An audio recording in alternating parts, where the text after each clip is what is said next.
नमस्कार, मैं प्रतिभा खेड़े आपका स्वागत करती हूँ अपने YouTube चैनल नॉलेज रेन में, जहाँ हम एट ग्रेड अभ्यास पुस्तिका के हल देख रहे हैं।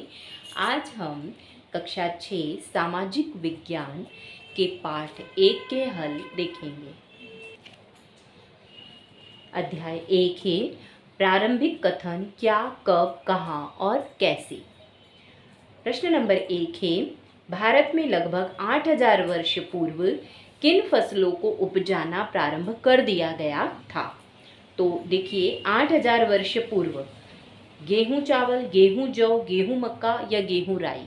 तो इसका सही उत्तर है गेहूं और जौ। अगला प्रश्न है प्रश्न नंबर 2, प्राचीन भारत में सामान्य जन द्वारा कौन सी भाषा सामान्य रूप से प्रयोग की जाती थी। तो प्राचीन भारत में प्राकृत भाषा बोली जाती थी। अगला प्रश्न है प्रश्न नंबर 3, पांडुलिपियों, अभिलेखों तथा पुरातत्व से प्राप्त जानकारियों के लिए इतिहासकारों द्वारा किस शब्द का उपयोग किया जाता था। तो वो लोग इन जानकारियों के लिए स्तोत्र शब्द का उपयोग करते थे।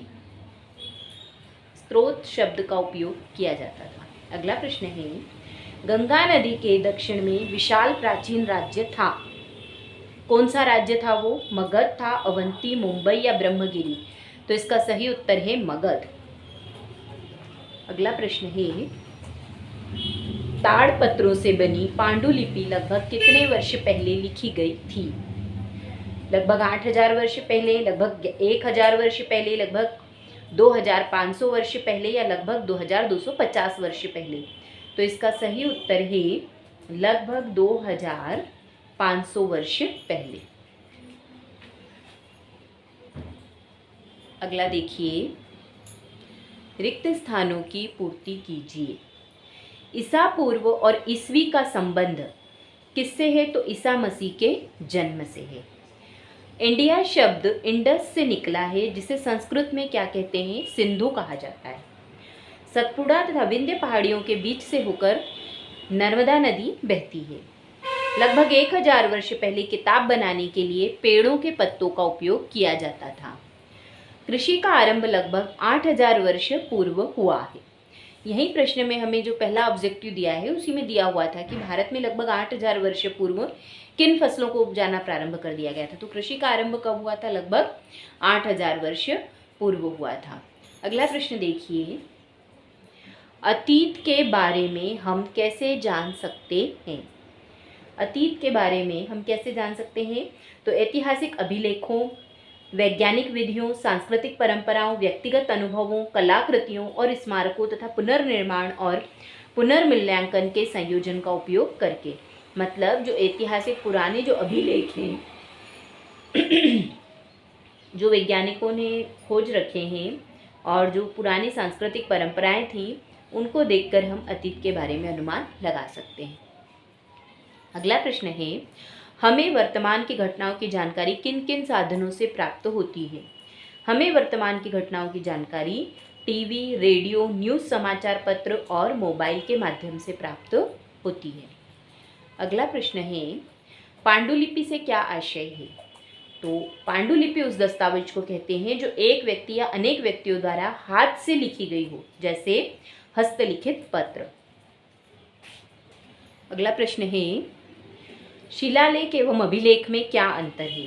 तो शिलालेख जो होते हैं वो केवल पत्थर पर लिखे जाते हैं और जो अभिलेख है वो पत्थर और कागज दोनों पर लिखे जाते हैं। अगला है प्राचीन काल में लोग यात्रा किस प्रकार व क्यों करते थे। प्राचीन काल में यात्रा के लिए साधन सीमित थे। केवल राजा, महाराजा या धनी लोग ही घोड़े, हाथी या रथ से यात्रा कर पाते थे और अधिकतर लोग तो पैदल ही लंबी यात्रा किया करते थे। अगला प्रश्न है सहायक नदी किसे कहते हैं। गंगा की सहायक नदियों के नाम लिखिए। तो सहायक नदी किसे कहते हैं? सहायक नदी ऐसी नदी को कहते हैं जो जाकर किसी मुख्य नदी में विलय हो जाती है।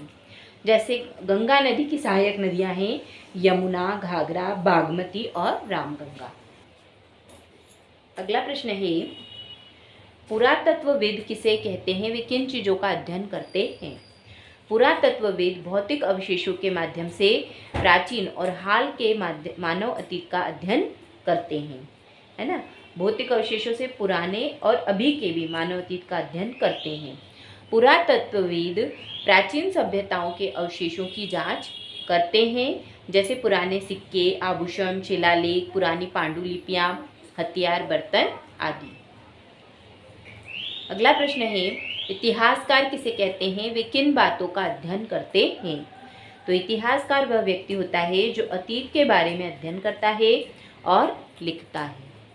इतिहासकार पुराने समय में लोग क्या खाते थे, क्या पहनते थे, उनके मकान कैसे थे तथा पुराने चित्रों, अवशेषों का अध्ययन करके उनके बारे में लिखित साहित्य समाज को देते हैं, है ना। इतिहासकार वो होता है जो हमारे अतीत के बारे में अध्ययन करता है और उसके बारे में लिखता भी है।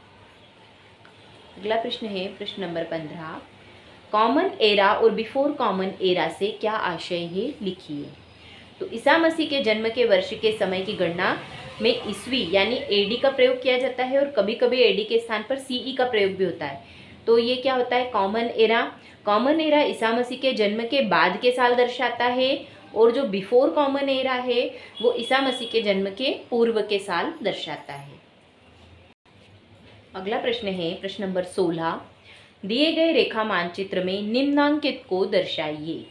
यहाँ में 6 दे रखे हैं, गंगा नदी, ब्रह्मपुत्र नदी, पूर्वी व पश्चिमी घाट, सतपुड़ा व विंध्याचल पहाड़ियाँ, थार मरुस्थल और गारो की पहाड़ियाँ। इनको हमें भारत के मानचित्र में दर्शाना है। तो इस तरह से हमने इन्हें यहाँ पर दर्शा रखा है। यहाँ थार मरुस्थल है, यहाँ विंध्याचल पर्वत है, सतपुड़ा है, गंगा नदी है, ये गारो पहाड़ियाँ हैं, पश्चिमी घाट और ये पूर्वी घाट है। आज के लिए इतना ही। अगर आपको मेरे वीडियोस पसंद आ रहे हैं तो कृपया इन्हें लाइक करिए, शेयर करिए और चैनल को सब्सक्राइब करिए।